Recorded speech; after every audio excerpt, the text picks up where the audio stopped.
when I was 13, my father went into the hospital and died very suddenly. Cancer of the pancreas, several days. We're talking days. It was far advanced. We didn't know. Yeah. And I went to the hospital a few times. I was 13, and we didn't know how serious it was. And it was truly, it wasn't literally one day to the next, but it felt like that. And my regret is I didn't go enough. I didn't have a goodbye. I didn't have this, and I'm not even talking like Hallmark. My dad was this big, magnanimous, gigantic figure in my life and still is 45 years later, right? It's a struggle or it's a challenge or it's something that's present for me. And look, I wasn't an adult. I couldn't get in a car and drive to the hospital.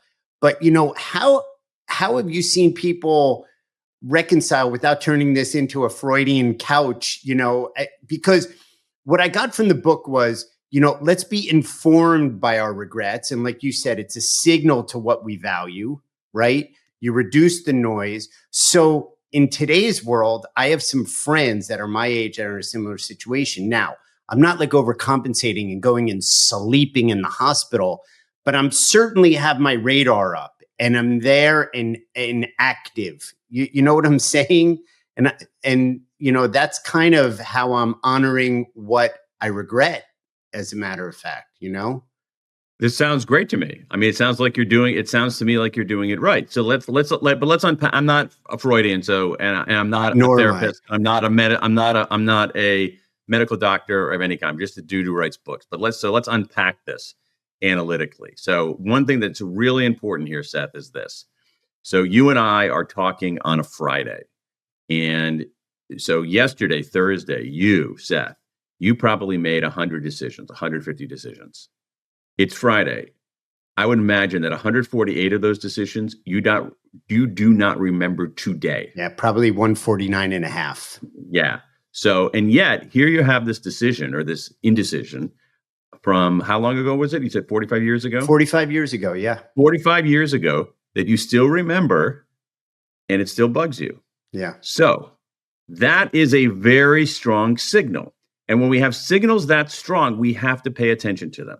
And so the question is, what is that signal telling you? Okay, so you can't plug your ears on that and say, oh, everything happens for a reason. I always look forward, never look back. That's bad advice. Right. What you are getting is a powerful, powerful signal, a piece of data. It's a notification on your phone. You have to pay attention to it. So what is it telling you? As I look at it from the outside, what this is telling me is that you value love. You value connection. You value treating people with dignity. And that ends up being something that is integrally important to how you want to live your life. All right. So that's good. You might not know that you might not have known that at a conscious level.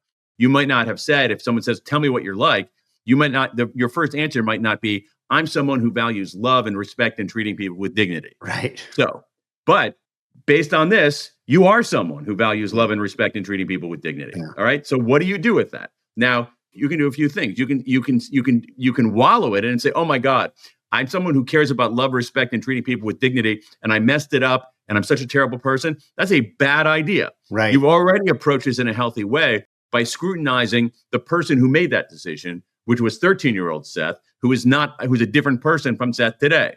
So what you want to do is you want to treat that person, the 13-year-old Seth, with compassion rather than contempt. Treat that person with kindness, right? Treat that person with kindness, all right? You want to extract a lesson from that, which we've already done, and then you want to apply it going forward. So what are you going to? So what are you going to do now? And you've already articulated what you're going to do now. You're more alert to when people are suffering. You're probably more willing to tell people what you like about them, what you love about them, than you might have been without this kind of thing. Yeah. And so this is a way that this painful emotion can actually help us make progress, can help us live better.